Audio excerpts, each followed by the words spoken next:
Welcome to Proudy'S Daily Podcast. Let's jump right in with today's podcast. Aaron Carter's mom has launched a fundraising campaign for her late son to be honored with a star on the Hollywood Walk of Fame. Jane Carter Schneck has set up a GoFundMe account to raise money for the late singer and rapper, who died at the age of 34 in 2022, to get a spot on the Hollywood Boulevard landmark that honors those who have contributed to the entertainment industry. The GoFundMe page reads, "The funds will cover the creation, installation, and long-term maintenance of the star. We are coming together as fans, friends, and supporters to honor Aaron Carter's legacy. Every donation, no matter the size, brings us one step closer. If you're unable to give, sharing this campaign means just as much. Let's come together to celebrate Aaron's life, his music, and the lasting mark he left on so many hearts." For a celebrity to be honored with a physical star on the Hollywood Walk of Fame, they need to go through a nomination process. Those who are selected for the accolade also have to pay a fee of $85,000, which is the aim of the GoFundMe campaign. As of Wednesday, 15 April 2026, 6 donors had contributed a total of $150 in the day since the page was set up. Schneck is planning to submit the necessary paperwork before the May 15th deadline. Aaron, the younger brother of Backstreet Boys star Nick Carter, found fame as a child and was only 9 years of age when his self-titled debut album was released. Hits such as I Want Candy and Aaron's Party, Come and Get It, established Aaron as a teen heartthrob, but he struggled with both legal and mental health issues and accidentally drowned after taking drugs in 2022. Meanwhile, Aaron's ex-girlfriend Hilary Duff recently revealed how she was visited by the late star during a psychic reading. The Lizzie McGuire star told the Las Culturistas podcast, "I talked to this psychic on the phone, and she doesn't know who you are when you call. Eventually, she figured it out. She's like, well, people are going to start showing up for you, and there's someone here. Aaron, 2 A's. I was like, oh my God." Hey there! Did you know that this podcast has a supporters club? By becoming a supporter of the show, you can gain access to exclusive content and play an active role in helping me to continue producing the content you love. See the link in the episode description for more details. Now, let's get back to the episode. Madonna will drop Confessions on a Dance Floor, Part 2 this summer. The 67-year-old singer-songwriter has delighted fans by revealing she will release her new record on July 3, 2026, after teasing the album since 2023. Madonna dropped a huge hint she was preparing an announcement after clearing her Instagram just days ago.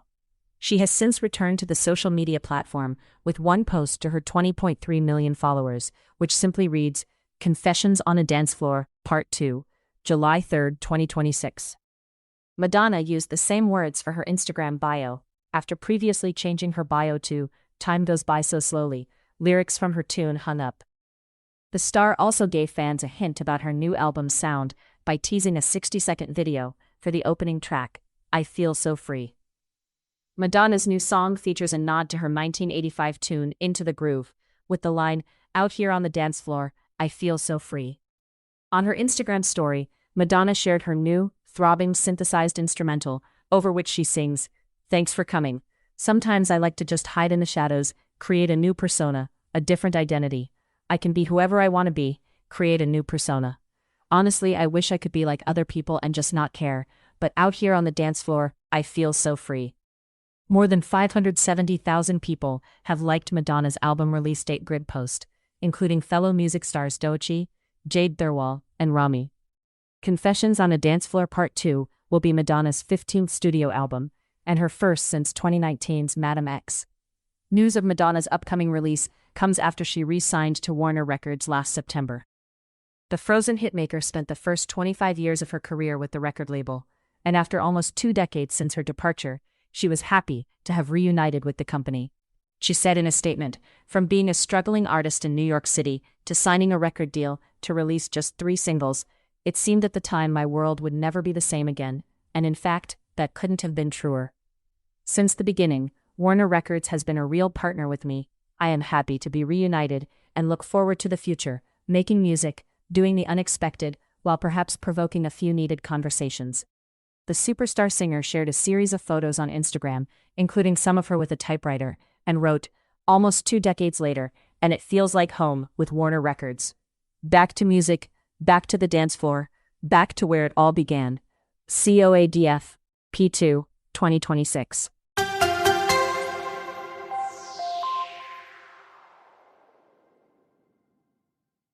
Doechii and Lady Gaga have more to come. The pair recently teamed up for original song Runway, a brand new track for upcoming movie The Devil Wears Prada 2.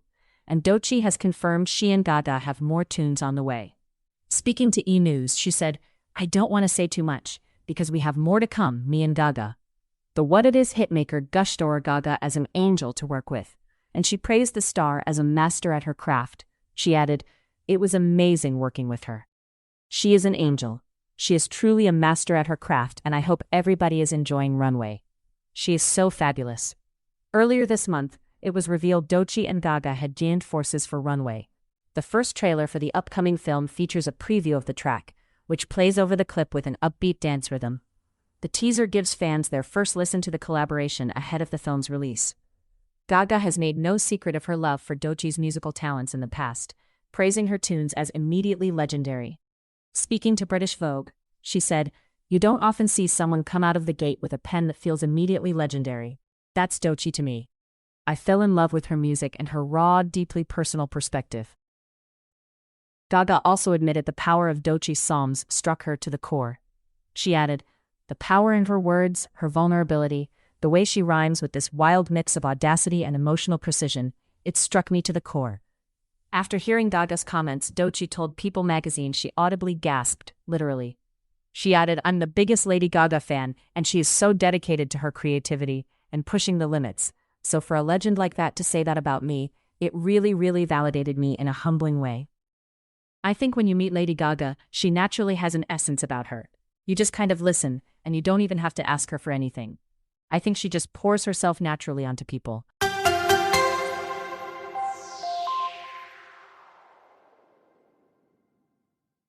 Ed Sheeran has commended Luke Combs for being named as one of Time magazine's 100 most influential people of 2026, while remaining loving and kind to those around him. The Perfect Hitmaker wrote a short essay about the 36-year-old country music megastar to mark his incorporation into the annual list, and he praised the double CMA Entertainer of the Year winner for scaling the highest heights of music. Ed wrote in Time, "As soon as I met Luke, I knew he was a good bloke, with talent just spilling out of him. Over the years, I've watched him move from album to album and tour to tour, constantly evolving, not just as an artist, but also as a human, and always for the better.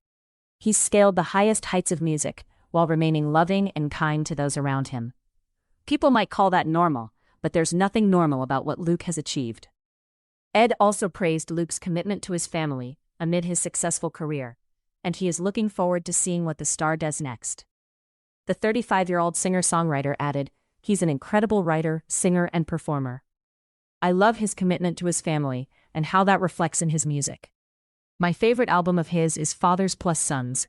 It's a perfect snapshot for any parent of how life is in the moment. I'm looking forward to whatever is next, because really, it can be anything." Luke is one of several musicians who appear in the prestigious and coveted list.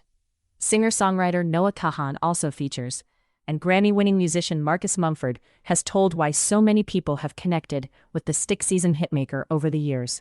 Marcus wrote in Time, "Like the greats, Noah has modernized the concept of collaboration, creating partnerships in organic ways that few people can, because it comes from his natural and outspoken love of other artists. He's generous, he's respectful without sycophancy, and he's fucking funny. There's no gloss and people love it. Noah is not the most glamorous person in the room, he's the most honest, and that's why so many of us have connected with him as an artist." Musicians Jenny, Hilary Duff, Coco Jones, and Rauw Alejandro also made the list. Hey there! Did you know that this podcast has a supporters club? By becoming a supporter of the show, you can gain access to exclusive content and play an active role in helping me to continue producing the content you love. See the link in the episode description for more details. Now, let's get back to the episode. Joe Jonas experienced a lot of mixed emotions when he wrapped up the Jonas Brothers' 20th anniversary tour last year. The 36-year-old singer felt proud to mark the milestone anniversary with Nick, 33, and Kevin, 38, on their 74-date North American tour, which ended at Barclays Center in Brooklyn, New York, in December. He told People, "That was a really special tour for us. Celebrating 20 years of the brothers and our journey, I don't take it for granted. We extended that tour so long. We didn't anticipate such a reaction. To see how many people showed up and made us feel so welcome, it filled our hearts." However, Joe felt sad that being on the road meant he was away from his and 30-year-old ex-wife, actress Sophie Turner's daughters, Willa, 5, and 3-year-old Delphine. The sucker hitmaker admitted, "It also took me away from my family, my kids for a little while. It's hard for me, when I'm touring, I can't really just take 3 days, 4 days off to go fly to be with them. So there's a lot of mixed emotions. I love what I do, and I'm so grateful that I can make people feel joy and happiness through music and distract them sometimes from crazy things that are going on in their own lives." But Joe is looking forward to hitting the road again with Nick and Kevin on April 30th as they perform at the Yamaver Resort and Casino in Highland, California, before the trio head to South America as part of their Greetings from Your Hometown tour, which stars in Buenos Aires, Argentina, on May 6th, then heads to Santiago, Chile, on May 10th, and concludes in Sao Paulo, Brazil, on May 13th. Joe said, "I love touring. It's so fun. I've been just really in dad mode since January. I mean, I've been writing and stuff, but touring really has not been on my brain. So to go back out, I'm looking forward to it. We haven't been to some of these countries in a long time. It's overdue, and the fans are eager and patiently waiting. We've got a lot of surprises planned."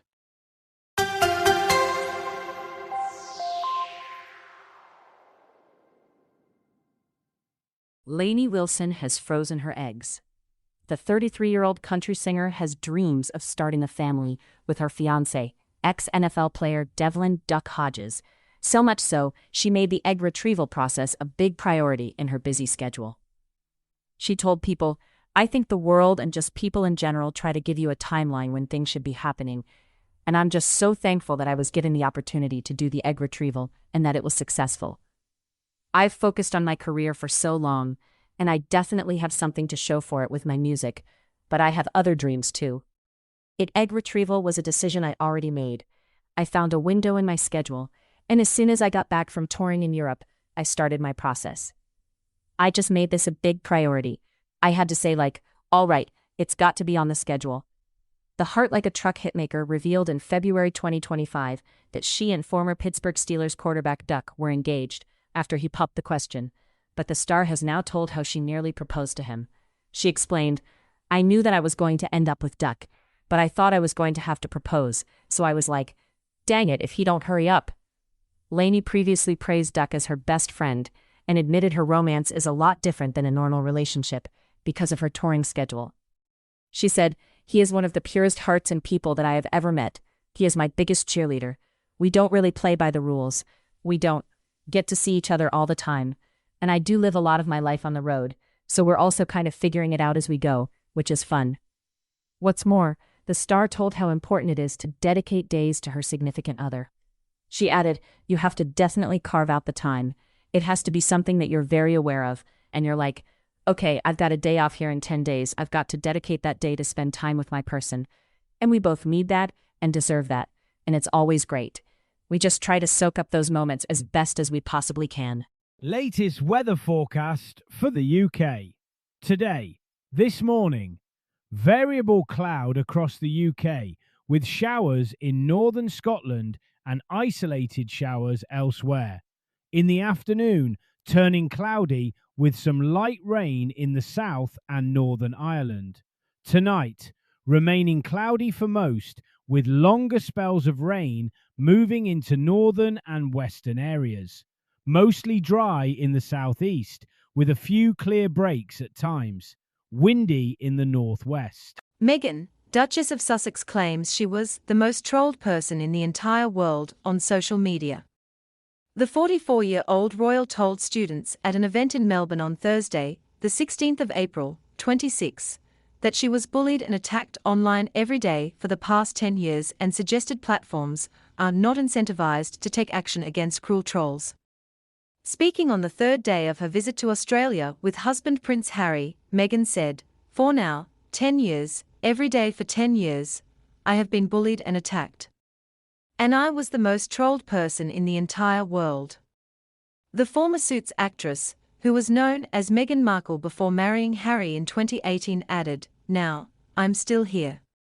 And when I think of all of you and what you're experiencing, I think so much of that is having to realize that you know that industry, that billion-dollar industry, that is completely anchored and predicated on cruelty to get clicks, that's not going to change. So you have to be stronger than that." The couple, who stood down as working royals in 2020, have long warned of the dangers posed by social media, and Harry lauded Australia for taking the epic step of banning children under the age of 16 from using the platforms. The Duke of Sussex said, "Your government was the first country in the world to bring about a ban. We can sit here and debate the pros and cons of the ban. I'm not here to judge that. All I will say from a responsibility and leadership standpoint, epic. Because so many countries have now followed suit, but it should have never got to that. And now the ban is in place, what follows?" Harry, 41, acknowledged that there was a lot there that's good on social media, but expressed concerns about the rabbit holes that users can fall down. He said, "The problem is that once that gateway is open, you're also exposed to all of the bad as well. And it makes it really, really hard. It shouldn't be that way. You want to dip in, to find something, to connect with something, and before you know it, 45 minutes later, you've been doom scrolling, or you've been taken down a rabbit hole. Whether it's eating disorders, bullying, whatever it is. And you're just like, how is this happening?" They are supposed to be there to help you. Well, that's about it for today's daily podcast. Just like to say thank you to Jane Black. And don't forget, if you are enjoying our podcast, you can support us over on Spreaker channel, or maybe buy us a cup of coffee. All details are in the description. And see you tomorrow for another daily podcast.